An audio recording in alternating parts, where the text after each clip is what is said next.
Elon Musk, the world's real-life Iron Man, has just purchased Twitter for $44 billion.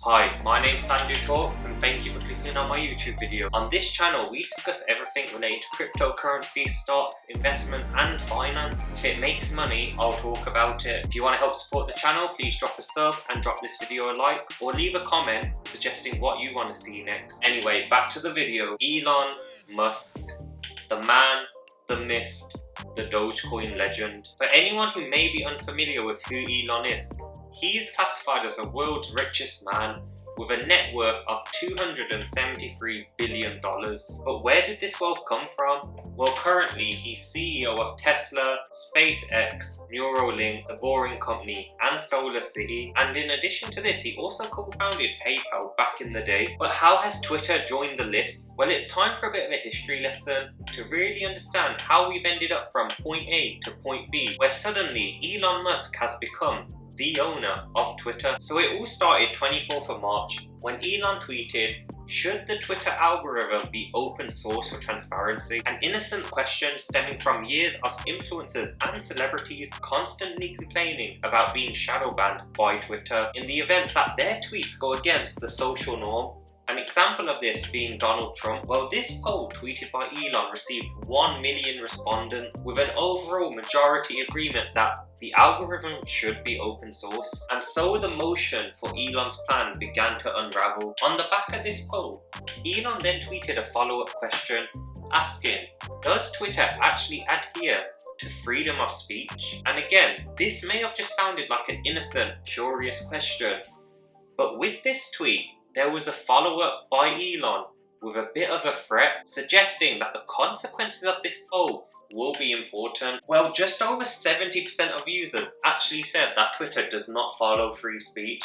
An interesting response, and we're starting to see a bit of a picture being painted here by Elon, trying to understand how the users feel about Twitter. So again, Elon then followed up with a third poll. Well, less of a poll, more of a question to Twitter users, asking what should be done to fix this issue. And unfortunately for Twitter, fate was tempted, as there was only one clear loud suggestion being chucked at Elon Musk, the world's richest man.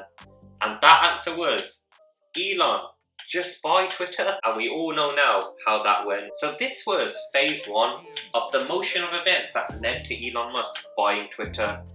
And that phase one being understanding the user sentiment. So then we move on to phase two.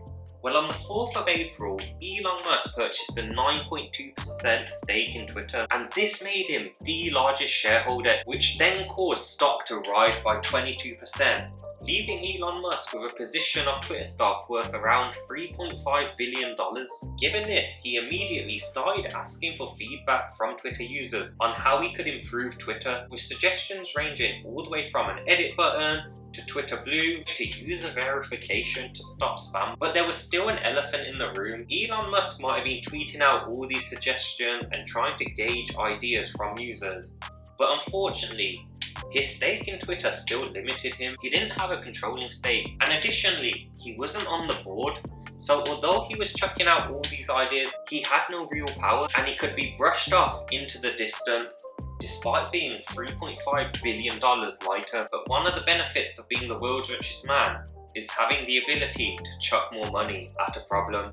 And interestingly enough, Twitter's CEO, Parag Arwell, most likely sensed this impending danger of an aggressive takeover, because a few days later of Elon Musk buying this 9.2% stake in Twitter, Parag then reached out to Elon, offering a seat on the board of directors on the condition that he does not buy more than 14.9% of Twitter stock, as soon as he breaches 14.9% stake, it would lead to a controlling interest. And in some sense, this would be damage limitation for Twitter. It would allow Elon Musk to voice his opinions in a constructive manner and also prevent any worry of a hostile takeover. But in addition to this, Elon Musk could also be outvoted by the board if they did not agree with his solutions or ideas. And believe it or not, Elon Musk actually accepted these terms on the 5th of April. Bullet dodge for our CEO, Parag, or so he thought. As a week later, Elon Musk pulls out of that deal and then offers to buy all of Twitter at a $44 billion offering, essentially equating to just over $54 per share. And to put this in perspective, before all the Elon Musk drama, Twitter was trending around $34 per share, so this was a 40% premium in price. Job done?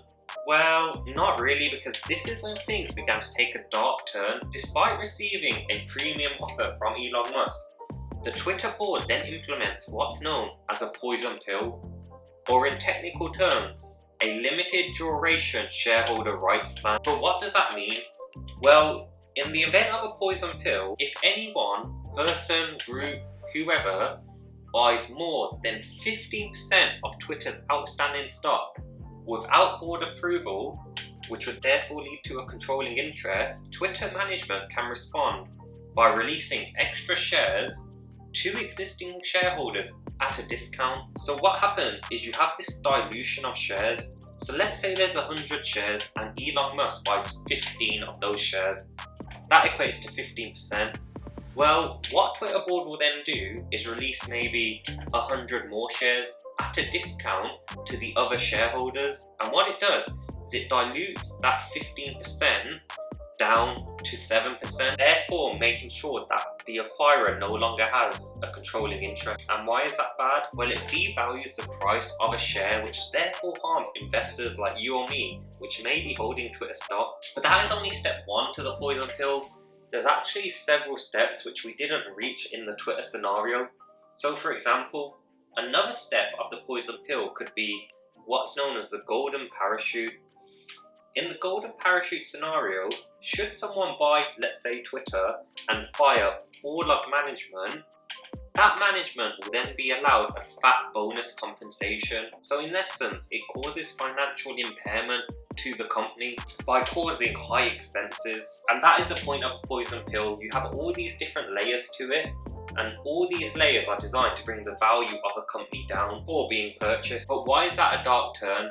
Well, the board have a responsibility to shareholders known as a fiduciary responsibility, and this is the reason most buyout offers are actually accepted. What this means is the board have a legal obligation to put the shareholders first ahead of their own interests. So in the case where an offer is received above market value, like Elon Musk did, there is a big incentive for the board to accept that offer unless they are able to prove that they can actually beat that share price in the near future. But unfortunately for Twitter, their numbers haven't been looking that great. Their net income has been on the ropes the past couple of years, most notably in 2020, when net income hit minus $1.2 billion. And Elon Musk has also been pretty vocal about the user base. He actually tweeted the top so-called 10 accounts and just showed how inactive they had been, suggesting that the growth prospects for Twitter are pretty low and they're unlikely to turn the situation around, leading to a higher share price. And that concluded phase 2. So to recap, we had phase 1, which was market due diligence. We then had phase 2, which was a formal offer, and then we moved on to phase 3. So Twitter actually went very quiet. They received the $44 billion offer from Elon Musk on the 15th of April. From the 15th of April all the way to the 25th, there was no word heard from Twitter, apart from the implementation of the poison pill. Despite no public announcements by Twitter, a storm was brewing on the actual Twitter platform itself. Pressure was mounting against the current Twitter board, and they had sort of lost all their reputation after threatening Elon Musk with usage of the poison pill, and the consequences were being made loud and clear by Elon Musk that not accepting this offer would lead to very serious consequences, aka a potential lawsuit. Well, this mounting pressure then led to a silence break by Twitter on the 25th of April, where they had declared that they accepted Elon Musk's offer. So what's my take on this silence, and why did Twitter suddenly accept the offer after 10 days of silence? Well, what I believe is, during those 10 days, Twitter was trying to put together some sort of presentation or lawful defense, trying to prove that they could actually beat Elon's $54 per share offer in the future. And after looking at the data, they must have not been able to put together a solid argument which would hold up in the court of law should they have been sued, therefore resulting into the sale of Twitter. So what's next for Twitter? That is the question. Well, there's a few things that people are expecting, some pretty simple concepts, Some a bit more on the verge of conspiracy. Number 1 is the unbanning of accounts such as Donald Trump and other verifiable users. Number 2 is an open source algorithm for transparency and to crush the question of am I shadow banned? Number 3 has to be a revamp of the revenue and user growth prospects because the current user base of Twitter and their revenue is not keeping up to the other social media platforms out there. Number 4 will be the complete overhaul of management. I don't expect anyone from that Twitter board to still be standing in the next year, as Elon Musk has already made it pretty vocal that he's not a fan of current management and has no faith in them. Number 5, an edit button. This is the biggest suggestion that has been chucked out of Twitter for the last 5, 6, 7, 10 years. So those are the more realistic ones. What are the more shady conspiracy type ones? Well, number 6 is Elon Musk is using Twitter as a metaverse play. He's seen Mark Zuckerberg being able to use Meta to create a metaverse. He's seen Tim Cook use Apple to create the next metaverse. He's seen all these other billionaires use their companies to try diversify into the metaverse. And the question is, will Twitter just be a playground for Elon Musk to try experiment how to get in and cash in on the metaverse? Number 7, the introduction of Dogecoin. Will Elon Musk make Dogecoin the official payment provider for all transactions on Twitter? So for example, if you want to gift someone, you have to gift them in Dogecoin. And finally, number 8, this being Elon Musk actually doesn't care about free speech and he's just going to use Twitter as his own dictatorship where he can censor and push out topics that he wants trending. So we'll have to wait and find out what is actually next for Twitter. And that concludes this video. If you have any topics you would like me to cover, please drop them in the comment section and I'll make a video on it.